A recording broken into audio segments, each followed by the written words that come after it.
पाणथस्ताच्या माध्यमातून आपण ओरिसा अभ्यास दौऱ्यावर आहोत. आणि या अभ्यास दौऱ्यामध्ये आपण जे डायमंड ट्रायंगल म्हटलं गेलं आहे, उदयगिरी, ललितगिरी, रत्नगिरी या ठिकाणांना आपण भेट देत आहोत.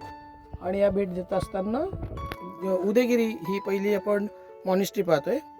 ही ती मॉनिस्ट्री आहे. आणि या मॉनिस्ट्रीमध्ये आपल्याला असं हा सगळा परिसर दिसतो. पण खास करून आपल्याला इथे ही मूर्ती बघायला मिळते, जी बोधिसत्व अवलोकितेश्वराची आहे.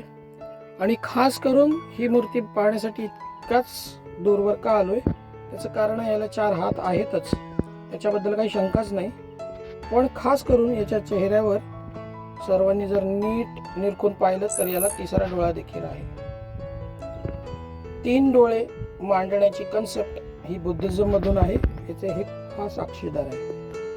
आणि असंच आपल्याला 3 डोळ्यांचा बोधिसत्व आपल्याला अजंठा लेणीमधल्या भिंतीचित्रामध्ये 2ऱ्या नंबरच्या लेणीमध्ये भिंतीचित्रामध्ये 3रा डोळा असलेला बोधिसत्व दिसतो आपल्याला. तो बोधिसत्व आपल्याला अजंठा लेणीमध्ये पण दिसतो, लेणी क्रमांक 2 मध्ये दिसतो.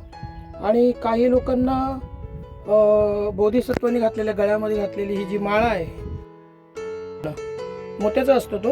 आणि काही लोकांना तो जानवासारखं पण दिसतं. आता त्यांच्या अकलेची कीव येते. पण असं ते हा आहे बोधिसत्व. आणि त्याचे प्राथमिक पुरावे जे आहेत ते इथे दिसतात. तो जेव्हापासून सापडलाय तेव्हापासून तो मातीत गाडलेलाच आहे.